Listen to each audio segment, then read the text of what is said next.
Okay na? So ituloy na natin ang ating discussion sa financial statements. And today, ang pag-uusapan natin ay patungkol sa Statement of Financial Position. At magsimula tayo sa kanyang textbook definition.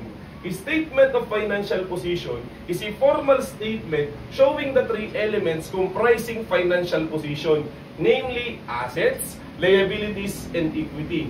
So itong Statement of Financial Position or previously known as balance sheet ay isang formal na statement sapagkat ito ipinapaalam or ibinibigay natin sa mga users of financial statements such as the owners, potential investors, bankers, lenders, governments, institution, and some other primary users pa nga.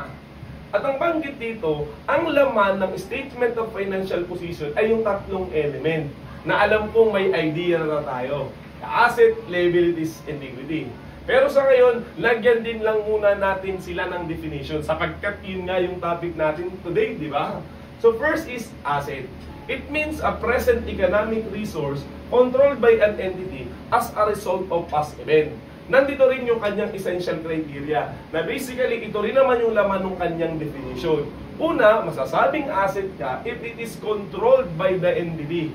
Di ba ang Tagalog ng asset ay ari or pag-aari? So ikaw ang may-ari kung sakaling ikaw ang nagko-control ng resources na yon. So therefore, controlled mo siya. Kaya asset mo siya. Letter B, it is a result of past event. Naging sayo, naging asset mo siya kasi may nangyari nung nakaraan na naging dahilan bakit naging sayo. Di ba totoo naman talaga na nagiging sayo siya kasi nagkaroon ka ng right na nangyari dati. Okay, and then letter C, it has the potential to produce economic benefits. Asset siya kung maganda ang naiidulot sa'yo. Merong benefits na may pwedeng maibigay sa'yo. Economic benefits. Hindi may pwedeng, hindi economic. Dapat ay something na financial in nature. Okay? So, next would be liabilities, the second element. It is a present obligation of the entity to transfer an economic resource as a result of past event. Nandito rin yung kanyang essential criteria. Liability, if the entity has a present obligation. So, identify dapat kung sino yung may utang. At alam natin na yung entity ay merong pagkakautang ngayon. May obligasyon ka ngayon. Diba? Hindi naman pwedeng may liability ka someday. So therefore, ang mahalaga ay dapat ngayon meron kang obligasyon. Maaring hindi mo pa nagagawa. Maaring someday mo babayaran. Pero ang punto, ngayong panahon ito, sa puntong ito, meron kang obligasyon. Kaya nga siya ay liability. Letter B is the obligation is to transfer an economic resource. Babayaran mo siya kasi nga obligasyon yan. Utang yan eh. Diba? At ang pambayad mo, there will be a transfer of economic resource. Maaaring ang pambayad po natin ay asset. Kasi ang economic resource, ito na nga yung asset. Diba? O kung hindi man asset, your services. Diba? Letter C is the liability arises from past events. So ganoon din, katulad ng asset. Nagkaroon ka ng utang sapagkat may nangyari in the past na naging dahilan kung bakit ka nagkaroon ng obligasyon. Kasi wala ka namang obligasyon kung wala ka namang ginagawang kahit ano, di ba? So again, may nangyari in the past, kaya meron kang liability. Then, the last element is this equity. Equity is the residual interest in the assets of the entity after deducting all liabilities. So, siya ay residual interest, meaning yung natira. Matapos, bawasin ang liabilities sa asset. Hindi ba't meron pa nga tayong accounting equation na tinuturo yung pinakang basic? Sabi doon, asset is equal to liabilities plus equity. Na binabalansi pa nga natin. Sa kanyang definition ng equity, binabanggit dito na ang equity ay matapos ibawas ang liabilities dun sa asset. Sa parang transpose lang or binago lang yung equation. Walang direct meaning or definition kung ano yung equity. Ang binanggit lang talaga dito is kung alin yung matira matapos ibawas na nga yung liability dun sa asset. Naniniwala ako na hindi din ganun kalalim yung aking paliwanag dun sa tatlong element. Sapagkat marami na tayong mga video lecture or kahit sa basic accounting naman ay napapag-aralan na kung ano yung mga yan. Sa ngayon ay atin lamang parang muli silang dinadaanan na sila na nga ang tatlo, okay, ang bahagi ng Statement of Financial Position. Tumuloy pa tayo. Ano bang dahilan at merong ganito? A Statement of Financial Position. Bakit ba yan tinitingnan or ikino-communicate natin yung statement na yan? The answer is para ma-interpret o para magkaroon ng analysis yung user ng financial statement pertaining to the liquidity and solvency of the entity. Yun ay ilan lamang sa mga dahilan. So ayan na po ang banggit para malaman yung liquidity. Meaning, kung may kakayanan bang magbayad ng pagkakautang ang kumpanya, yung mga short-term liability ba niya, kaya ba niyang mabayaran? At ganoon din yung solvency. Kung meron ba siyang kakayanan na makapagbayad doon sa kanyang mga long-term obligations. Kasi nga, di ba, nakikita natin doon sa financial position yung kanyang mga pambayad, yung mga resources, at saka yung mga pagkakautang.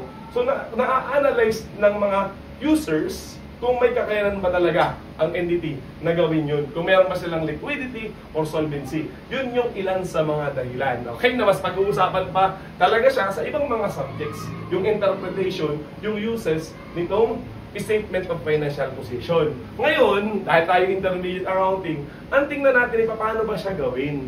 Okay? Paano yung kanyang presentation.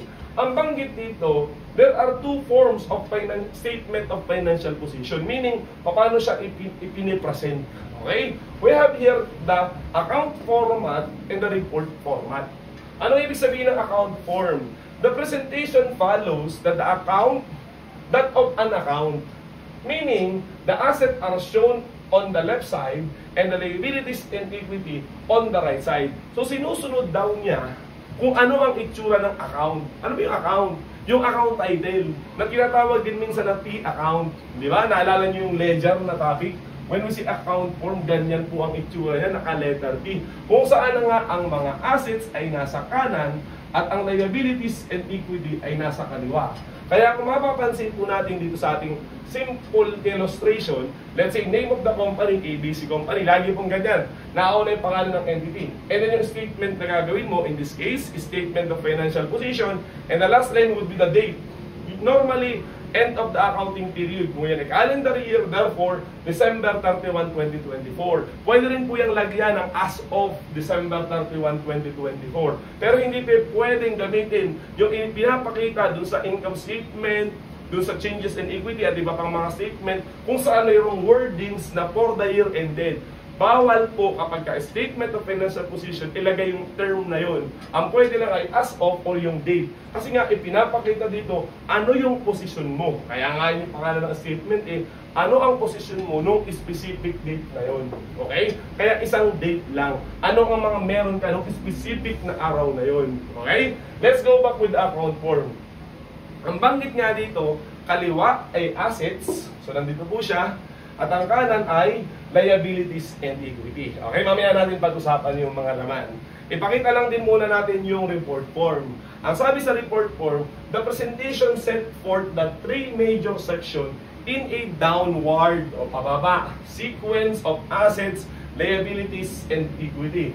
Kung yung kanina, pinapalo kung ano ang itsura ng account, ito namang report form, ang sabi ay downward, pababa. Kung saan, nauna nga yung asset, o pakita muna natin yung illustration. Again, natin yung pangalan ng kumpanya, yung statement na ginagawa mo at yung date. Nauna yung assets, and then nasa baba, yung liabilities at equity. Pababa siya. And isa naman ay pahiga, naka-letter T. Okay? So yun lang naman yung pagkakaiba ng format. By the way, alin ba dyan ang sinusunod na format? Ang sagot ay kahit alin. Wala namang piniscribe or sinabi ang standard na dapat palaging report format or account format. Decision na yan ng mga entity kung paano nila gustong ipakita yung itsura ng financial statements nila, ng financial position. Okay? Ako po, sa practice, nakakita na ako both ng account format at saka ng report format. Okay? Ngayon, tingnan natin yung laman. Ayan. Dito muna tayo sa asset. Napapansin din natin na nahahati yan sa dalawa. We have the current and non-current. Ganon din yung liabilities. Hinahati rin sa dalawa. The current and non-current. At yung equity naman, syempre, mag-isa lang naman yan. Alam na rin po natin ito, pero atin lang bibigyan ng pahapyan ng kaunti. Okay? Ang arrangement sa assets and liabilities is based pa rin sa liquidity. So meaning, alin sa mga accounts na yon ang pinakamalapit sa cash, yung pinaka-liquid sa madaling salita. Na mamaya mas liliwanagin pa natin kung ano-ano yung mga pwedeng ilaman dyan. Kaya nga, okay, dito sa presentation na to, nauna yung current bago yung non-current. Kasi nga, mas liquid ang current, kaya nga yung pangalan niya, kaysa sa non-current. By the way, lagyan natin ng definition. Kailan ba masasabi na ang isang account ay current? Okay? Merong binigay ng standard, hindi ko na lang po sinulat dito sa whiteboard, na 4 na cases para masabi siyang current. Maganap ang isa, automatically current na siya. The first one, it is cash and cash equivalent. Unless yung cash and cash equivalent na yun ay merong restriction na magagamit mo siya na pambayad for at least more than 12 months at the end of the reporting period. Pero generally, yung cash and cash equivalents ay current yan. Unless na nga, inuulit ko na pambayad siya dun sa mga utang. Merong restriction kasi. Di ba pag may restriction, hindi siya malaya? So therefore, hindi mo siya magagamit currently. Okay, again, cash and cash equivalent. The second one is, it is expected to be realized within 12 months. Halimbawa, ito ay talagang makukonsume mo siya. Okay? Mawawala siya sa'yo, magagamit mo siya within 12 months. Kaya nga, current siya eh. And then it is part, or it will be consumed or used, or part siya ng operating cycle ng business. When we say operating cycle, yun na kayong normal na ginagawa mo pang araw-araw. Okay? So kung halimbawa, ikaw ay nagbebenta ng fishball, ang operating cycle mo, hindi yung isang ikot na nagbenta ka ng fishball. Mula nung bumili ka ng fishball sa tindahan, hanggang ay binenta mo siya. Kung sakali naman ikaw ay gumagawa ng alak, so ang operating cycle mo is mula nung bumili ka ng mga raw materials ng alak na yon, nung pinerment mo yung produkto, hanggang sa maibenta mo yung produkto mo na alak na nga. Okay? So ang operating cycle ay hindi pare-parehas. Yan po ay depende sa nature ng business. Maaari ang operating cycle ay wala pang isang araw, o isang araw lang, o ilang minuto lang, di ba? Kasi mabilis lang naman yung ikot. Okay? Katulad ng fishball. The moment nang lutuin mo, nung tusukin at kainin, di ba? Maaaring isang operating cycle na yan. Okay? At pwede rin naman na more than 1 year. Kasi nga, depende. Katulad halimbawa nung alak. Na senaryo na nga nun, na the moment na siya i-ferment mo, na bumili ka ng raw materials, pinapatagal mo muna, pinapaedad mo muna yung alak. Kasi nga, di ba, habang tumatagal, lalong sumasarap yun. Okay? So therefore, it may take several years bago matapos ang isang ikot, isang operation na ganong klase ng negosyo. So again, okay, pag part siya ng operating cycle, irrespective na kung gaano kahaba, okay, kung kailan mabebenta, okay? So ang mahalaga ay basta bahagi siya kahit 3 years, 2 years, kung alak naman yung industry, therefore yun ay current asset pa rin. At yung pangapat, it is held for trading. Kasi siyempre, binebenta mo, di ba? Ay malamang current yan. Kasi nga, maaaring yung purpose ng business mo, talagang for trading. Again, my point is, okay, naniniwala ako may idea na kayo sa kung ano yung current. Hindi ko na po nilalaliman dito. Pinapaalala ko lang yung 4 na characteristics kailan nagiging current. Sa liabilities, ganun din. Okay, yung current liabilities. Meron din siyang 4, may pagkakaiba lang ng konti. Ano muna yung mga pagkakatulad? Una, trading din. It is part of trading. Okay? To be paid. Okay? To be settled for at least 12 months after the end of the reporting period, yung 12 months. It is part or to be settled, okay, within the normal operating cycle. So parehas siya doon ng asset doon sa tatlong yun. Ang nawala lang doon sa asset is yung cash and cash equivalent. Kasi nga natural, alangan, liabilities ito, hindi siya cash. So napalitan ng isa. Okay, ano po yun? The entity does not have the right to defer the settlement for at least 12 months at the end of the reporting period. So meaning wala kang kakayanan na mabayaran yung pagkakautang for at least 12 months. So meaning talagang demandable yan sa'yo, masisingil ka. Okay? Kasi pwede kasi na babayaran mo na siya within 12 months. Pero may kakayanan ka na parang i-extend pa. Okay? Therefore, ng more than 12 months. So therefore, kahit ganun, makukonsider siya na hindi current. Okay? So therefore, ganun, current yun kasi wala ka namang kakayanan na extend, di ba?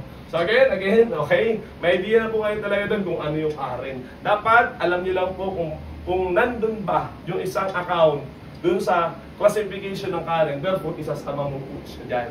At ang mga current assets, okay, meron pa din yung arrangement. Nakabase pa rin yan sa liquidity. So nauna pa rin ang cash, bago ang receivable, bago ang mga prepaid expenses, kasi palapitan pa rin sila kung sino pa rin yung pinaka-liquid among those current assets or liabilities. Okay? Ngayon, ano naman itong non-current? Wala pong definition ng standard. I mean, walang exact definition or dinadirect kung alin yung account item na pwedeng maging non-current. Madalas ang ginamit nila ay residual definition. Ano po yun? Kung hindi ka current, ikaw ay non-current. Ganun lang yun kasimple. Okay? So again, na-present na po natin paano gawin, paano ipakita, okay, itong statement of financial position. Na by the way, yan ay may mga laman sa loob. Hindi lang yan isang linya lang.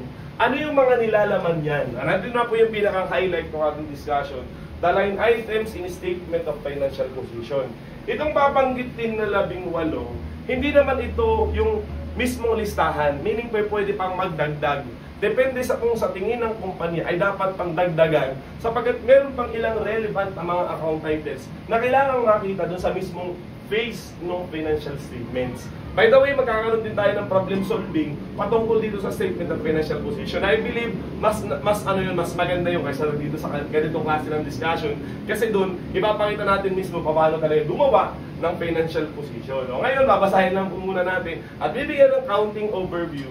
Ano ba itong mga to? Na I believe, majority of this, meron na rin po tayong separate discussion. So kung gusto nyo balikan yung lalim, hanapin nyo na lang po yung ating mga discussion patungkol sa different account items na to. Okay?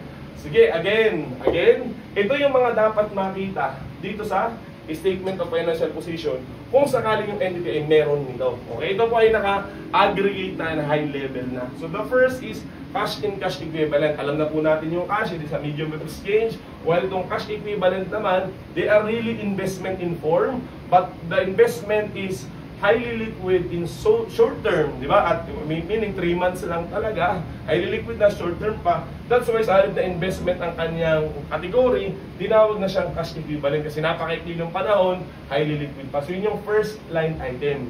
Meron yung mga laman, di ba? We have the petty cash fund, cash on hand, cash in bank, 3 months treasury bill, something like that. Hindi na rin niya nakikita dito sa mismong phase ng financial position. Ang nakikita na lang ay isang line item na lang. Sapagkat yung kanyang composition, yung computation niya, paano nag-arise dun sa amount na yun, paano nakwenta yun, nag-arrive dun, okay? Nakikita na lang yun sa notes ng financial statements. Na later ko na nga sa problems only makikita natin. Okay, yun lang po ang ating hahabaan. Yung iba, i-discuss natin na mabilis. Next would be financial assets, except 1, 3, and 6.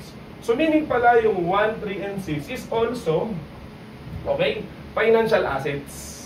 Pero, hinighlight na yung magkakaiba sila. Na bigyan mo ng separate line item yung cash in cash equivalents, yung number 3 at yung number 6. Okay? Anong example itong financial asset dito? Let's say yung mga marketable securities, yung mga trading securities, di ba?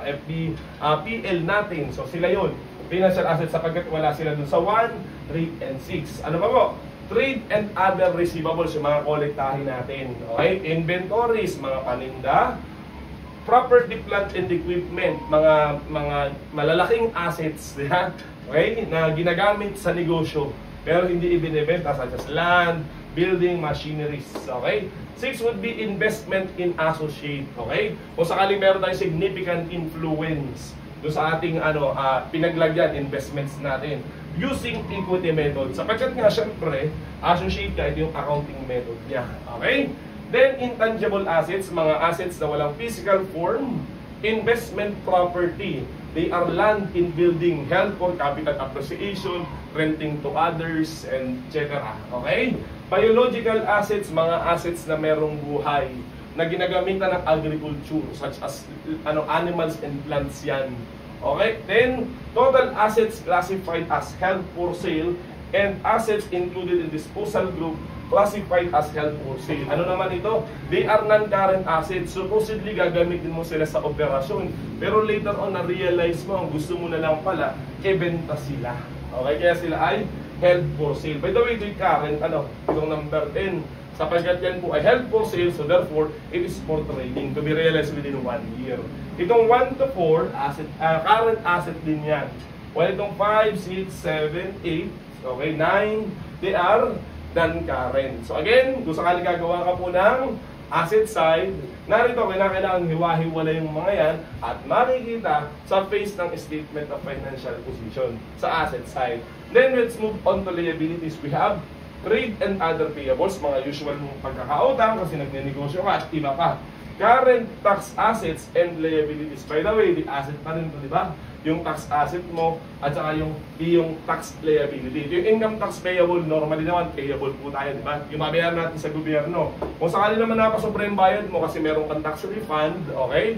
Or may nakuha kang tax credit, not to be settled within the following year, okay? That would be current asset. Yan yung banggit dito. Okay? 13 would be deferred tax asset and liabilities. Ito napag-usapan na rin natin sa dating mga video lecture, di ba? Ang deferred tax asset ay mga nabayaran muna na taxes, pero sa point of view ng BIR, ng taxation rule, ay hindi pa dapat. At ang settlement nito matagal pa. Okay? Therefore, non-current po ito. Ang liability naman, baliktad. Okay? Dapat ay bayaran muna. Okay? Kumbaga, nasa point of view mo ay hindi pa dapat. Sapagkat magkaiba nga ang tax rule at saka ang PFRS. Okay? By the way, itong account title na to, if ito hindi directly binanggit, ay automatic ito ay non-current. Maliwanag ang standard po doon. I mean, di ba sabi natin kanina, wala namang definition kung ano yung non-current. Basta siya yung residual lang. Okay, pero ang standard po, binanggit talaga na itong deferred tax asset and liabilities is always non-current. Okay? Then provisions, mga pagkakautang with a certain timing and amount. Then, financial liabilities other than 11 and 14. So ano ba yung 11? Ito yung trade and other payables. And then itong 40-day provision. So kung may iba ka pang pagkakautang, iban doon sa dalawa na financial liabilities, magkakaroon ka pa ng separate presentation. Such as halimbawa, bonds payable. Okay, then, liabilities included in disposal group held for sale. So katulad nung kanina, doon sa mga held for sale. This time, hindi naman siya asset, but rather ito ay sa liability side. Meron din po tayong ganyang separate discussion, di ba? Yan sa held for sale na yan. Okay, so yun naman yung mga liabilities na nabanggit. Okay? So ang current yan, malamang itong trade and other payable na current, yung current tax liability, itong provision, pwedeng current or non-current, depende. At saka ganoon din yung financial liabilities, depende talaga kung kailan mo siya masisettle, kung nandun ba siya dun sa definition ng current, therefore nagiging current sila. Okay? At itong dalawang huli, 17 and 18, ay patungkol dun sa equity. First is the non-controlling interest. Okay, hindi po lahat ng kumpanya ay meron yan. Ang non-controlling interest ay lumalabas lamang sa consolidated financial statements. Yung financial statements as a group, meaning merong parent, merong subsidiary. Lumalabas yung account title na yan kung sakaling yung investment ni parent, which is called as an acquirer, ay hindi 100% dun sa in-acquire niya. Kay acquirer, kay subsidiary. Let's say 90% lang ang investment niya dun. Okay? So 90% lang pala ang investment niya, yung 10% na equity hindi kanya. Kaya kapag ka gumawa ng consolidated o yung pinagsama-sama or group financial statement, yung 10% na yun, na hindi dun sa parent, ay lalabas sa isang separate account title na tinatawag na non-controlling interest. By the way, yung topic po niyan ay nasa Advanced Financial Accounting and Reporting. Okay? And lastly is the share capital and reserve. Share capital yan yung mga normally kung corporation, malamang yan yung mga ordinary share capital, preference share capital. Di ba? Okay? Ano naman itong reserves? Baka hinahanap nyo ba ibang mga account title, di ba? Kasi isang linya lang binigay dito sa equity, sa kahulihan, sa 18. Okay? Kasi when we say reserves, may dalawang klase yan. The non-distributable reserves and distributable reserves.